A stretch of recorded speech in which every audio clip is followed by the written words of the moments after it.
विश्वानिदेव सवितुर्दुरितानि परास्व यद्भद्रं तन्नास्व।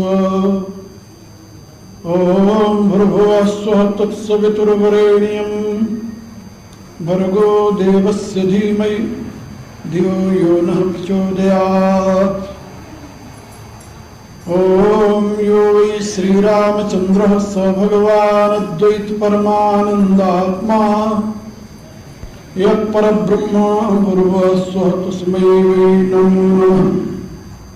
ॐ यत्र यत्र रघुनन्दकीर्तनं तत्र तत्र कृतमस्तकाञ्जलिं वाष्पवारि परिपूर्णलोचनं नौमि मारुतिं राक्षसान्तकम्।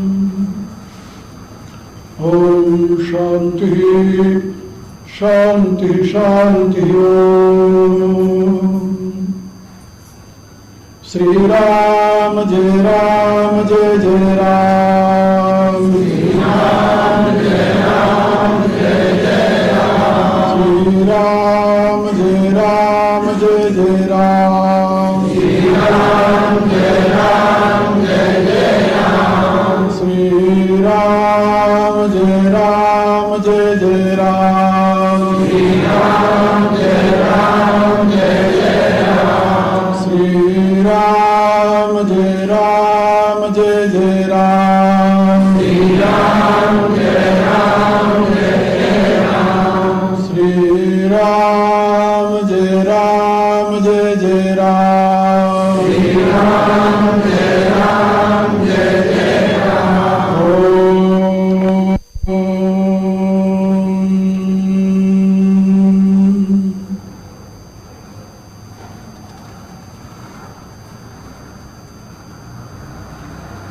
परावर रूप में उपस्थित मेरे प्रिय आत्माओं, करुणा निधान भगवान श्री राम की करुणा आप सभी के लिए सदैव कल्याणकारी हो, यह मेरी आंतरिक शुभकामना।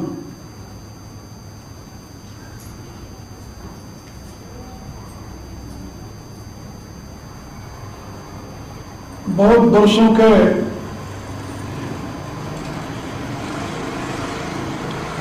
अभिलषित रूप को आप लोगों ने इस स्थान पर साकार रूप में देखा है, गीता रामायण सत्संग भवन को। आज प्रातःकाल इसका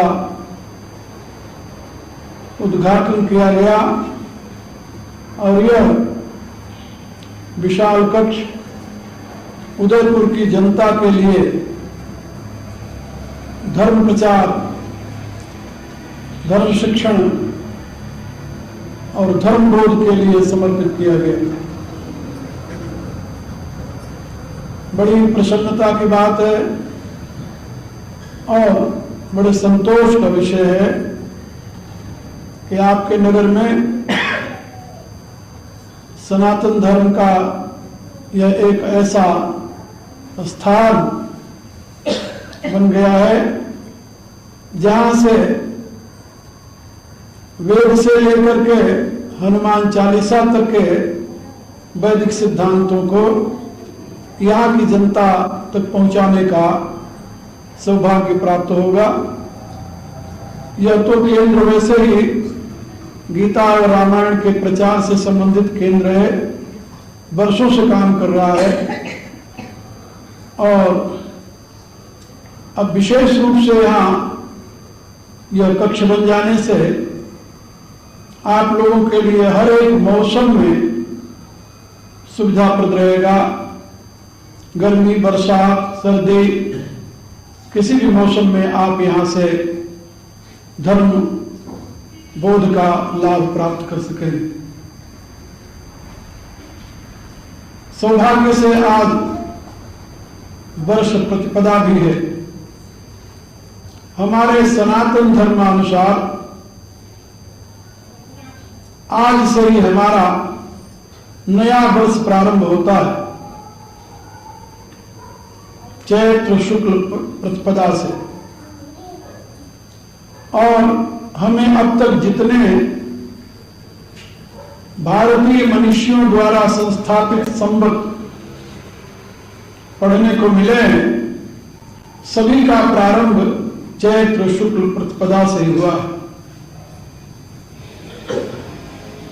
युधिष्ठिरी संवत ऐतिहासिक दृष्टि से सबसे प्राचीन उपलब्ध संवतों में है। महाराज युधिष्ठिर जब महाभारत युद्ध के पश्चात सिंहासनासीन हुए, उस समय से उनका वह संवत प्रारंभ हुआ। यहां के प्राचीन शिलालेखों में विद्वानों की राय से जो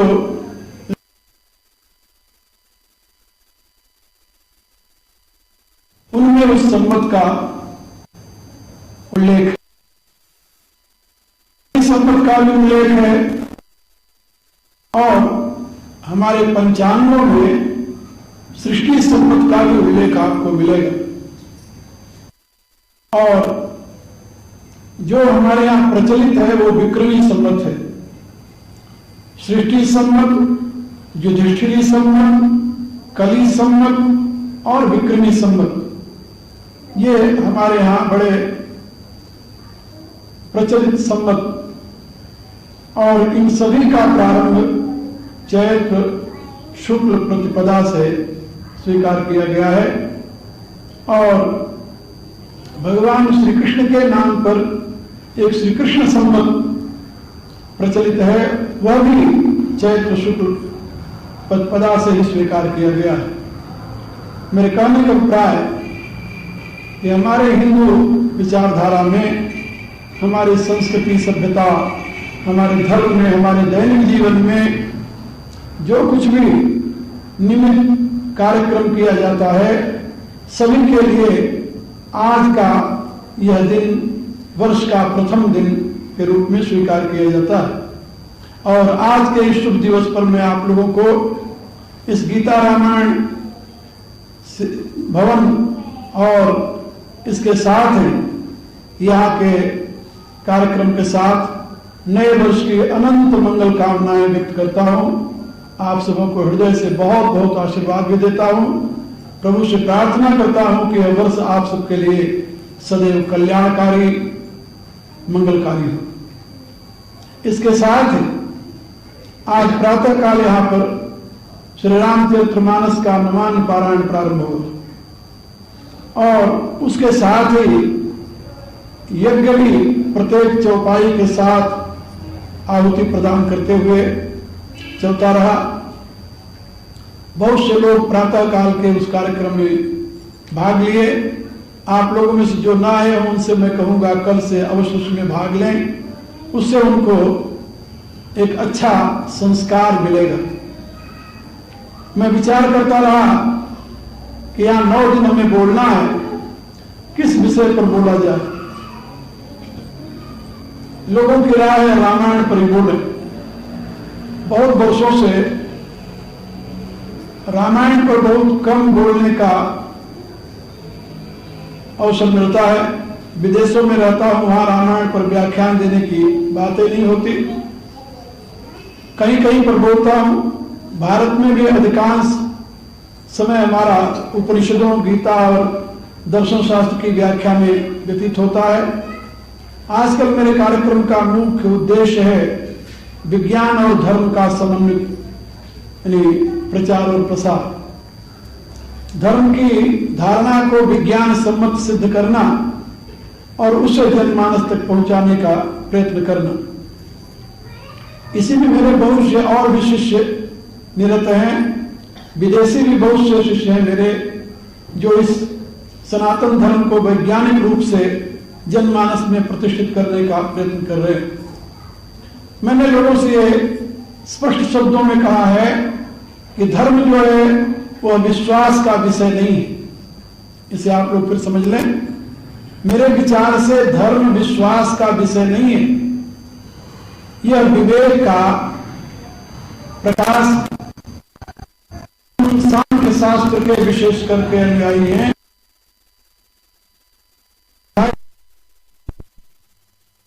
कि धर्म, ज्ञान, वैराग्य और ऐश्वर्य ये चारों एक साथ ही रहते हैं। ये विशुद्ध बुद्धि के प्रकाश है। फिर याद कर लो, धर्म, ज्ञान, वैराग्य और ऐश्वर्य ये चारों एक साथ।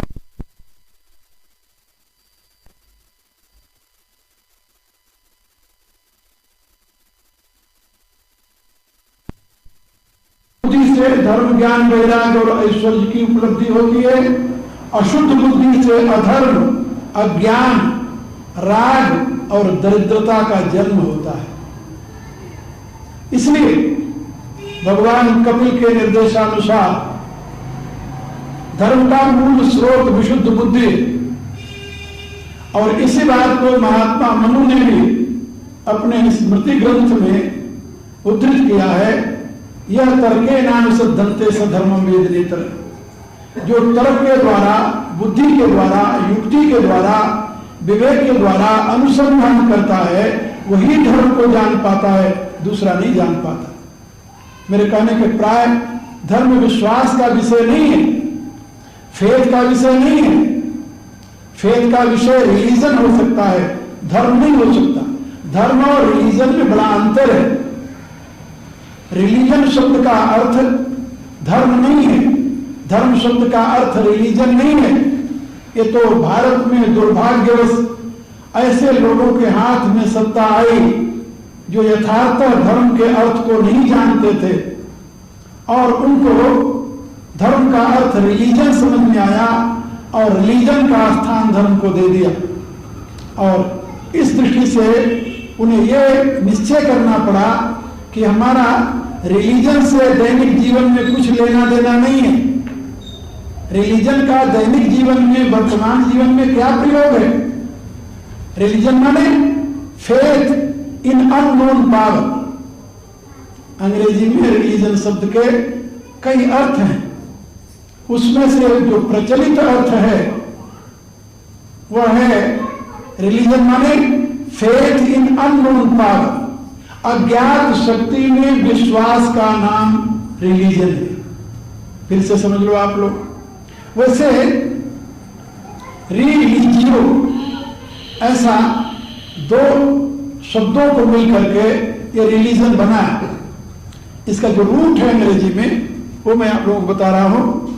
रिलीजियो ऐसा दो शब्दों का मेल है रिलीजन, और वहां पर रिलीजियो नहीं कहते, रिलीजियो कहते हैं। उसका अर्थ होता है टर्न टू बेक। इसका लैटिन भाषा में अर्थ होता है टर्न टू बेक। हे मनुष्यों, अपने कारण की तरफ लौटो। बहुत अच्छा अर्थ है सही माने में, मूल में, रूट में। इसका अर्थ है टर्न टू बेक माने अपनी कारण की तरफ लौटो, जिसको हम लोग वेदांत में कहते हैं know thy self, try to realize your own self, source of self. उसी को लैटिन भाषा में रिलीजियो कहा जाता है, और उसी का बिगड़ा हुआ रूप है रिलीजन।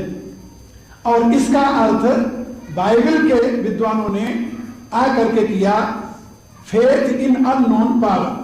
क्योंकि कारण जो अपना है, अपना स्रोत जो है, उसको हम जानते नहीं, पहचानते नहीं। वो दृश्य तो है नहीं जिसको हम देखे हो कभी। कोई भी व्यक्ति ये दावा नहीं कर सकता कि उसने अपने कारण को देखा है। कर सकता है कोई? नहीं कर सकता। तो कारण की तरफ मुड़ने का नाम, कारण की तरफ लौटने का नाम है religion. Turn to back, realize your own source. अपने जीवन के मूल स्रोत को जानो। हमारे दर्शन शास्त्र क्या कहते हैं, ये तो बताते हैं। वेदांत की सारी व्याख्या इसी में। अथा तो ब्रह्म जिज्ञासा का सारा सिद्धांत इस पर टिका हुआ है। और रामायण की सारी व्याख्या इसी की विवेचना के ऊपर की गई। राम कौन प्रभु पूछो तो है, राम कौन है, जगत का कारण राम है और राम कौन है। तो मैं आप लोगों को बता रहा था कि यद्यपि उसके रूट में रिलीजन का शब्द अर्थ होता है अपने कारण की तरफ लौटो, यानी परमात्मा की तरफ ध्यान दो, संसार में मत फंसे रहो। जैसे अभी शारदा जी आप लोगों को समझा रहे थे, ये उसका अर्थ होता है। लेकिन अब कारण को तो कोई जानता नहीं, इसलिए जब वह सिद्धांत थोड़ा सिकुड़ा और ईसाईयत का प्रचार हुआ तो ईसाई समुदाय ने क्या किया, उसने कहा कि भाई कारण को कौन जानता है, कारण तरफ ले जाने के लिए क्यों प्रेरित करते हो। फेथ इसका अर्थ हो गया फेथ इन अननोन पावर, जिसको तुम नहीं जानते वो तुम्हारा परमात्मा है, उसमें तुम विश्वास करो। ये अर्थ हुआ रिलीजन। अब बाद में जब रिलीजन का प्रचार हुआ वहां, तो अब हम यदि अननोन पावर में फेथ करेंगे तो क्या होगा, हमारे वर्तमान जीवन में कोई परिवर्तन आएगा, हमारे वर्तमान जीवन को कोई कंट्रोल करेगा, कोई नियमन करेगा, कोई नियंता होगा, कहा नहीं, इससे कोई मतलब नहीं। यदि तुम उस अज्ञात शक्ति में विश्वास करोगे तो मरने के बाद तुम्हें उस अज्ञात व्यक्ति को या वस्तु को प्राप्त करना होगा, मरने के बाद तुम्हें स्वर्ग मिलेगा, उसके राज्य में तुम प्रवेश कर जाओगे। जीते जी उससे तुम्हारा कोई संबंध नहीं, या जीते जी उसका तुम्हारे जीवन के दैनिक व्यवहार पर कोई इंपैक्ट और कोई प्रभाव नहीं। ये वहां के मिशनरी के लोगों ने एक्सप्लेन किया। फिर जीवन हमारा कैसे चलेगा, जैसे चाहो वैसे रखो। कहा फिर हमारे पाप पुण्य का क्या होगा, कहा सप्ताह में एक दिन चर्च में जाकर के माफी मांग लो, उस परमात्मा से आंख बंद करके कि जो मैंने किया है गलती में किया है, और उसको कहते हैं कन्फेशन। एक बार सप्ताह में जाकर परमात्मा से अपनी क्षमा मांग लो और फिर मंडे से शुरू करो, फिर 7 दिन तक वही करते रहो, फिर रविवार को जाओ फिर क्षमा मांग लो। इसके सिवा और वहां कुछ करने के लिए नहीं। लेकिन क्या धर्म का यही अर्थ है क्या? मुझे कभी कभी हैरानी होती है कि भारत के जिन विद्वानों ने रिलीजन का अर्थ धर्म किया, क्या उनको शब्दार्थ मालूम नहीं था क्या? क्या हमारे धर्म में यही व्यवस्था है कि तुम सप्ताह में एक दिन जाओ भगवान से क्षमा मांग लो कि जो किया है महाराज इसको क्षमा कर दो, दोबारा हम फिर आएंगे अगले सप्ताह क्षमा मांगने? नहीं, धर्म तो तुम्हारे जीवन का अनुशासक है, धर्म तुम्हारे जीवन की दैनिक व्यवस्था है। और सही माने मेरे से पूछा जाए तो इस धर्म का तुम्हारे परलोक से कोई मतलब नहीं है। क्या समझे? धर्म का तुम्हारे परलोक से कोई मतलब नहीं है, धर्म का तुम्हारे परमात्मा से भी कोई मतलब नहीं है। क्योंकि भारत में उन महापुरुषों ने जिन्होंने परमात्मा को अस्वीकार कर दिया, उन्होंने भी धर्म की प्रतिष्ठा की। आप लोग जानते हैं जैन संप्रदाय में भगवान नहीं है, परमात्मा की सत्ता नहीं है, बौद्ध संप्रदाय में परमात्मा की सत्ता नहीं है, लेकिन धर्म की सत्ता तो वहां भी बैठी हुई है। क्यों? धर्म हमारे जीवन की व्यवस्था है। भारतीय विद्वान और विज्ञान ये कहता है कि यावती सागति, जैसी तुम्हारी वर्तमान की जीवनी होगी ऐसे तुम्हें उसका परिणाम मिलेगा। तुम्हारा जीवन तुम्हारे कर्मों द्वारा संचालित होता है। तुम चाहे परमात्मा में विश्वास करो या न करो, लेकिन यदि तुम धर्म में विश्वास करते हो और धर्म को तुमने धारण किया है, वैज्ञानिक दृष्टि से यदि तुमने अपने जीवन का एनालिसिस किया है, अपने जीवन का एनालिसिस किया है, चिंतन किया है, तो तुम्हारा जीवन, तुम्हारे जीवन की क्रियाएं तुम्हारे लिए उत्थान में हेतु बनेगी। और यदि तूने अपने जीवन का एनालिसिस नहीं किया, जीवन का विश्लेषण नहीं किया, तदनुसार जीवन की पद्धति नहीं अपनाई, तो तुम्हारा यदि वर्तमान गंदा है तो तुम्हारा भविष्य कभी उज्जवल नहीं हो सकता। ये आप याद रखें, भविष्य की उज्ज्वलता आपके वर्तमान पर है और भूत की पवित्रता भी आपके वर्तमान पर है। जो आज आपका वर्तमान है वही कल का भविष्य है और यानी कल का भूत है, और वही आपके प्रत्येक क्षण के क्रम से आपके उन्नति और अवनति में हेतु बनेगा। इसलिए हमारे यहां धर्म की व्याख्या करते हुए आदर्श की प्रतिष्ठा को प्रमुखता दी गई और यह बात समझाई गई कि यदि धर्म की धारणा तुम्हारे जीवन में है और तुम धर्म की रक्षा में निरत हो तो धर्म तुम्हारी रक्षा करेगा। ये तो आप लोगों ने सुना है, धर्म एव हतो हंति धर्मो रक्षित रक्षित, महाभारत की घोषणा है। यदि धर्म का तुम नाश करते हो धर्म तुम्हारा नाश कर देगा, और यदि धर्म की तुम रक्षा करते हो तो धर्म तुम्हारी रक्षा करेगा। धर्म को ही हमारे यहां भगवान मान लिया गया। इसीलिए आप लोग जिस यानी मेवाड़ के निवासी हो, यहां के महाराणाओं की घोषणा रही है, जो तू राखे धर्म को तो ही राखे करता। तो मैं आप लोगों से निवेदन कर रहा था कि भारत में धर्म की प्रतिष्ठा, धर्म की महत्ता, यह विवेक पर अवलंबित है। जीवन को विकास की दिशा में ले जाने वाली विधि का नाम धर्म है। फिर से याद कर लो, काम आएगा आप लोगों के। जीवन को विकास की दिशा में ले जाने वाली विधि का नाम धर्म है, और वह जीवन के विकास की व्यवस्था विश्वास पर अवलंबित नहीं हो सकती, विवेक पर अवलंबित होगी। विश्वास करके आप किसी व्यवस्था को नहीं स्वीकार कर सकते, वहां विवेक की जरूरत है। इसलिए यदि आपके जीवन में विवेक है तब तो आप धर्म को समझ सकते हैं, और यदि आपके जीवन में विवेक नहीं है तो आप धर्म को नहीं समझ सकते। धर्म के जगह आप अधर्म को ही धर्म मान बैठेंगे, अनित्य को ही नित्य मान बैठेंगे। हमारे आचार्यों ने क्या बताया, जो लोग विवेकहीन हैं वे असत को ही सत्य मान बैठते हैं, अनित्य को ही नित्य मान बैठते हैं, अपवित्र को ही पवित्र मान बैठते हैं, और दुख में कोई सुख में मान बैठते हैं। अनित्य असुचि दुख अनात्मसु, नित्य सुचि सुख आत्मख्याति विद्या।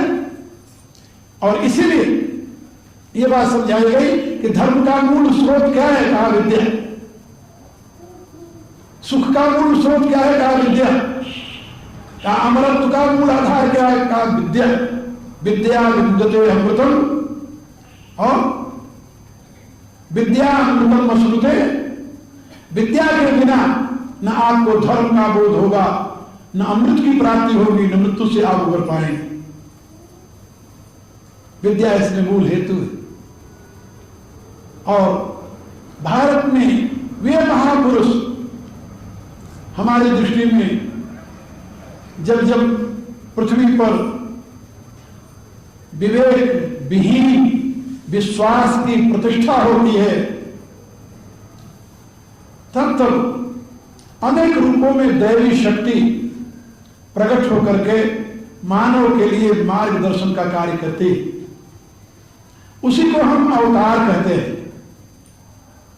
तुलसीदास ने अपनी रामायण में यही बात कही, जब जब होई धर्म की हानि, बाढ़ी असुर अधम अभिमानी, करई अनीति जाय नहीं बरनी, पीड़ई विप्रधेनु सुर धरणी, तब तब प्रभु धरि विविध शरीरा, हरई कृपा निधि सज्जन पीरा।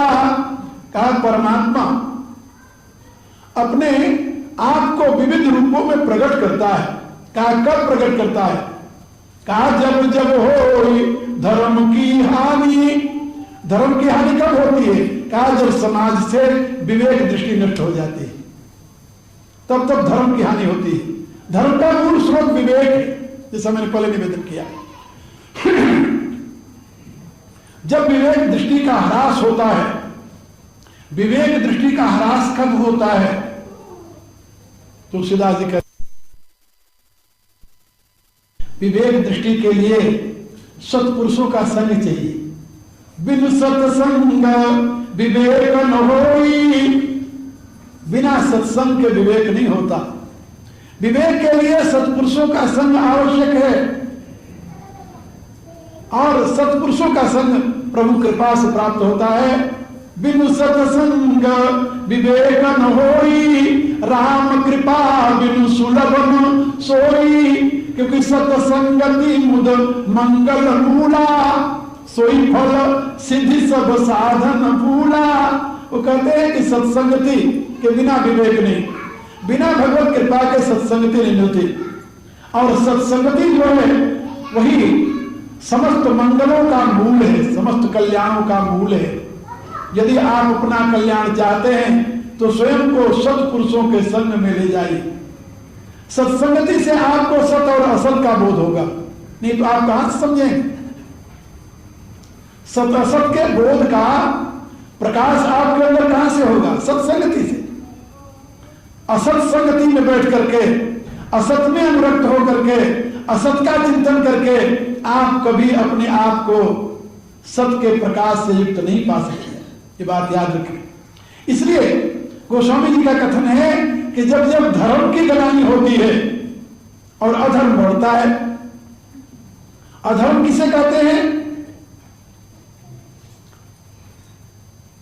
विशेष रूप से तुलसीदास जी ने अपनी रामायण में धर्म और अधर्म की व्याख्या बड़े सुंदर शब्दों में की। उन्होंने कहा कि जो कुछ आसुरी प्रवृत्तियों के द्वारा किया जाए वो धर्म है, और जो कुछ दैवी गुणों के प्रकाश में किया जाए वो धर्म है। अधर्म का आचरण कौन करता है? कहा राक्षस। राक्षसों के लिए गोस्वामी जी ने एक शब्द प्रयोग किया है, मनुजाद। मनुजाद शब्द का बड़ा भयंकर अर्थ होता है, दुखद अर्थ होता है। मनुजाद माने मनुष्यों को खाने वाला, मनुजाद अधभक्षण है। जो मनुष्य को खाए वो मनुजाद है। तो तुलसीदास जी से पूछा गया कि क्या दुनिया में ऐसे भी मनुष्य हैं जो मनुष्य को खाते हैं? उन्होंने कहा खाते हैं। कैसे खाते हैं? तो उन्होंने खाने का अभिप्राय स्वरूप बताया। कहा यह नहीं कि मनुष्य को काट करके उसका सब्जी बनाकर या मांस पकाकर खाते हैं, ऐसे नहीं खाते। कहा फिर कैसे खाते हैं? कहा उनके खाने का तरीका है अलग है। परद्रोही परदार रत पर धन पर अपवाद, ते नर पावर पाप में देह धरे मनुजाद। कहा ये लोग मनुष्यों को खाने वाले हैं। कौन कौन? कहा परद्रोही, जो सदैव दूसरे से द्रोह करता है। अकार, सोचिए विशुद्ध अकार क्रोध। दुनिया में ऐसे लोग हैं जो स्वभावतः दूसरे से ईर्ष्या करते हैं। स्वभावतः क्यों करते हैं? अब क्यों का कोई उत्तर नहीं। तुलसीदास जी ने कहा मेरे पास तो कोई उत्तर नहीं है। उन्होंने एक उदाहरण दिया। कहा जैसे एक ही तालाब में कमल और जोंक, ये दोनों पैदा होते हैं। ये तो आप जानते हैं, एक ही तालाब में कमल पैदा होता है और जोंक पैदा होता है। कमल की विशेषता यह है कि यदि उसको सूंघिए आप तो आपका रक्त शुद्ध होता है और रक्त की वृद्धि होती है। उसके सुगंध में इतना यानी प्रभाव है, इतना बल है। और जोंक यदि गलती से आपके शरीर में लग जाए तो आपका सारा खून चूस लेती है। तो एक खून की वृद्धि करने वाला है और दूसरा खून का चूषण करने वाला है। तो जैसे जलज और जोंक दोनों एक ही तालाब में होते हैं, तुलसीदास जी कहते हैं ऐसे खल और सज्जन इस संसार में हुआ करते हैं। ये संसार एक तालाब है। संसार जो है एक तालाब के समान है, और इस संसार रूपी तालाब में दो प्रकार के लोग होते हैं। एक जलज के समान, दूसरे जोंक के समान। जलज जोंक जिन गुण मिलगाएं, उपजे एक संग जगमाएं। ये दोनों एक ही संग, कभी कभी आपको एक साथ नहीं एक परिवार में मिल जाएंगे। एक परिवार, दुर्योधन और युधिष्ठिर एक ही परिवार में पैदा हुए। ये बहुत पुरानी बात हो गई। मैं आपको एक छोटी सी कथा सुनाऊं, इतिहास की घटना सुना रहा हूं। पंजाब को आप लोग जानते हो, पंजाब में हमारे परम पूज्य 10 गुरु हुए। 10 गुरुओं में सबसे पहले गुरु नानक देव जी महाराज थे। एक खत्री के पुत्र थे, वेदी जाति के खत्री। और गुरु गोविंद सिंह ने स्वयं लिखा है कि वेद पढ़ने के नाते उस खत्री परिवार की संज्ञा वेदी हुई। उस कुल में गुरुदेव का आविर्भाव हुआ। बाद में उन्होंने अपने प्रिय शिष्य जिसको गद्दी दी, उनके 2 पुत्र भी थे, उनको गद्दी न दे करके अपने शिष्य को गद्दी दी। वो भी खत्री परिवार के थे और उनका नाम रखा अंगद देव। अंगद देव महाराज ने अपने दूसरे शिष्य को गद्दी दी, जिनका नाम हुआ अमरदेव। अमरदेव जी महाराज अपने जिस शिष्य को गद्दी दी उनका नाम था रामदास। ये चौथी पीढ़ी थी, चौथे गुरु। गुरु रामदास जी के 3 पुत्र हुए, 3 पुत्र। सबसे बड़े पुत्र का नाम था पृथ्वीचंद और सबसे छोटे पुत्र जो थे उनका नाम था अर्जुन देव, जो कि 5वें गुरु।